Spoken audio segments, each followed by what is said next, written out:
pamilya, pero sa ating buong bansa, ang ating mahal na mga OFWs. Magandang hapon po sa inyo ngayon. Sa pagbati po natin ng magandang hapon na ang ating pong topic today, pag-usapan natin ng konti yung impeachment process para bago to mag-umpisa in almost more or less 2 weeks from now, medyo mas familiar na po tayo lahat.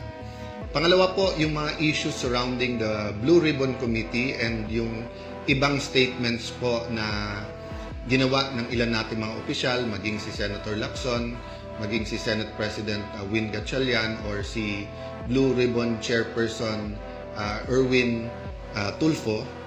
And then, today is a special day sa Pamilya Cayetano. Ang tawag po namin ay everlasting life anniversary, no? Kasi tayo'y naniniwala when you are in Christ, you have everlasting life.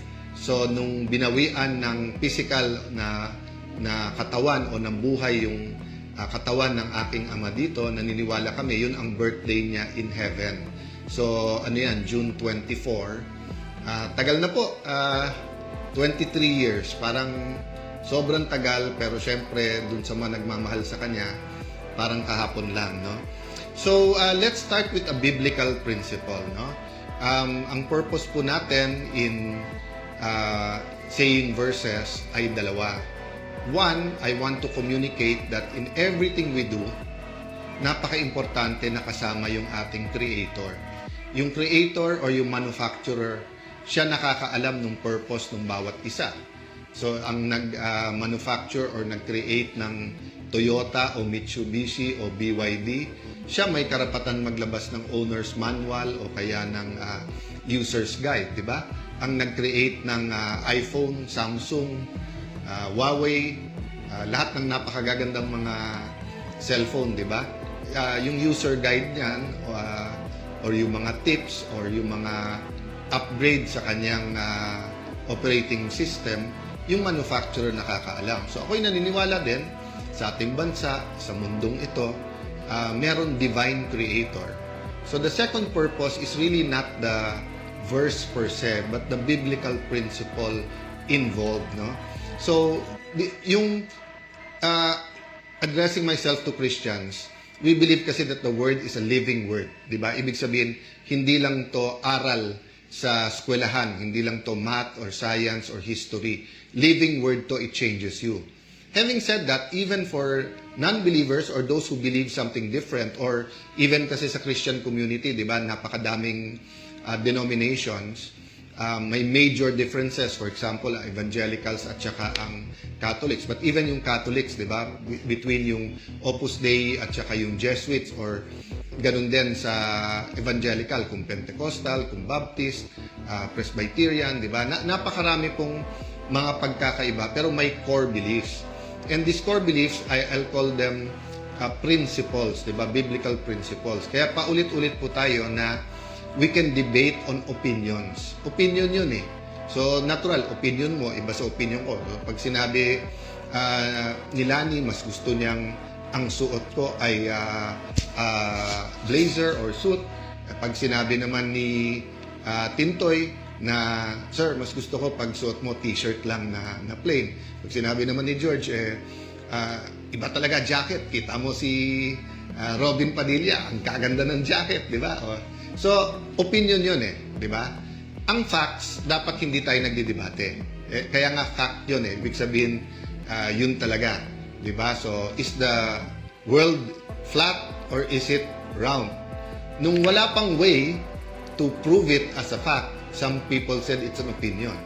Pero nung may iba ng scientific way, lalo na nung nakapunta na ng space ang mga tao, tapos nakitang bilog, it's a fact na bilog. But nowadays, pati ang facts, dinidebate. Kaya may alternative facts or may fake news pa nga kung fake talaga. That's why, let's go to principles. And what principle do I want to apply today? Yung biblical principle na kung anong ating itatanim, yan ang ating aanihin. Or what we sow, we will reap. Di ba? So, mula pa elementary or sa bahay, tinuturuan tayo na kung anong itatanim, yan ang aanihin.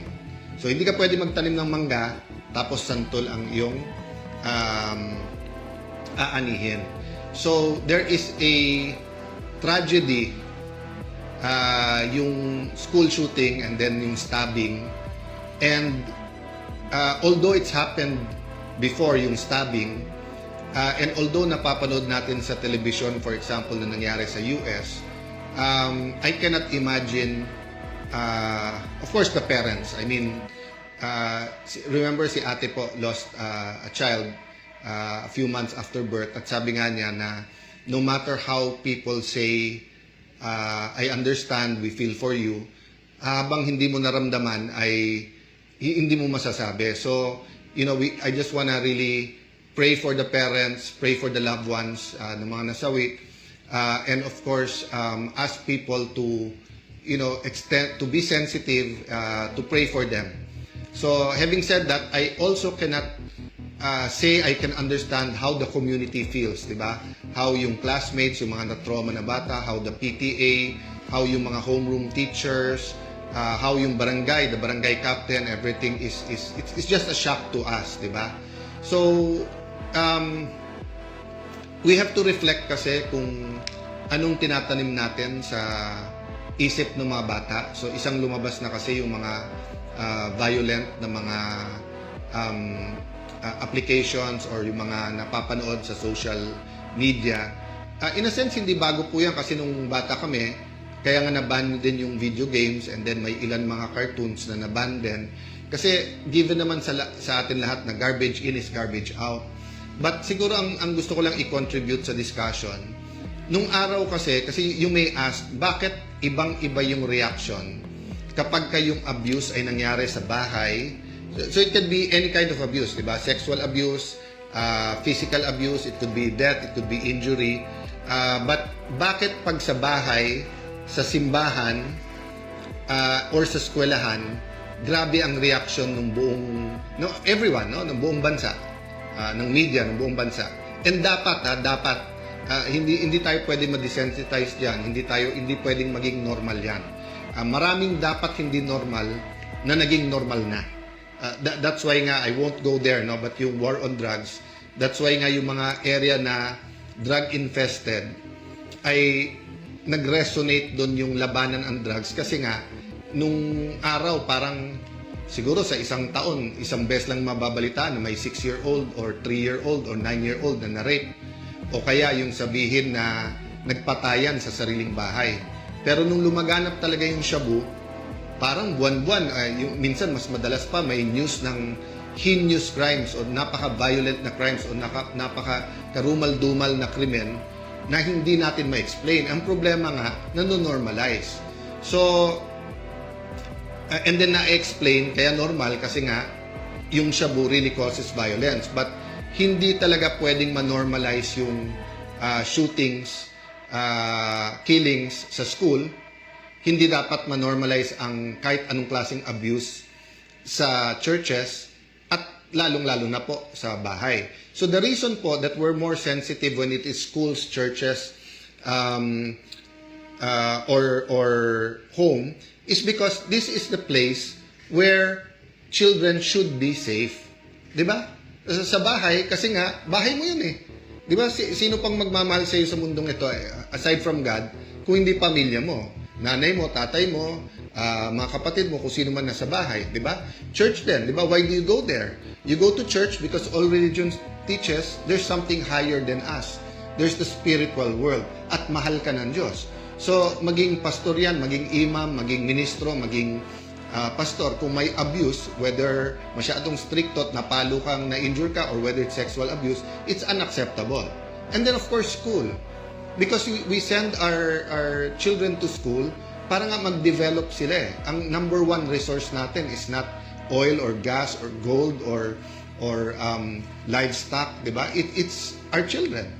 So we expect those three places to be safe, no? So I hope na as the investigations go on, yung local sa DepEd, yung NBI, PNP, I think Congress at Senate, di ba? At tignan po natin yung total environment ng estudyante. Kasi I was thinking about it, baka sabihin nyo, ano naman kilalaman ng K-12 sa nangyari? Eh guys, half day na lang po eh. Half day na lang most of our schools. No, I don't know exactly sa Leyte. But most of our schools sa highly urbanized places are half day. So, mas madami pang oras ang bata sa lansangan at saka sa social media, 'di ba? And then mga churches most are punong-puno. So, yung supervision din or yung personal time iba-iba depende sa church. And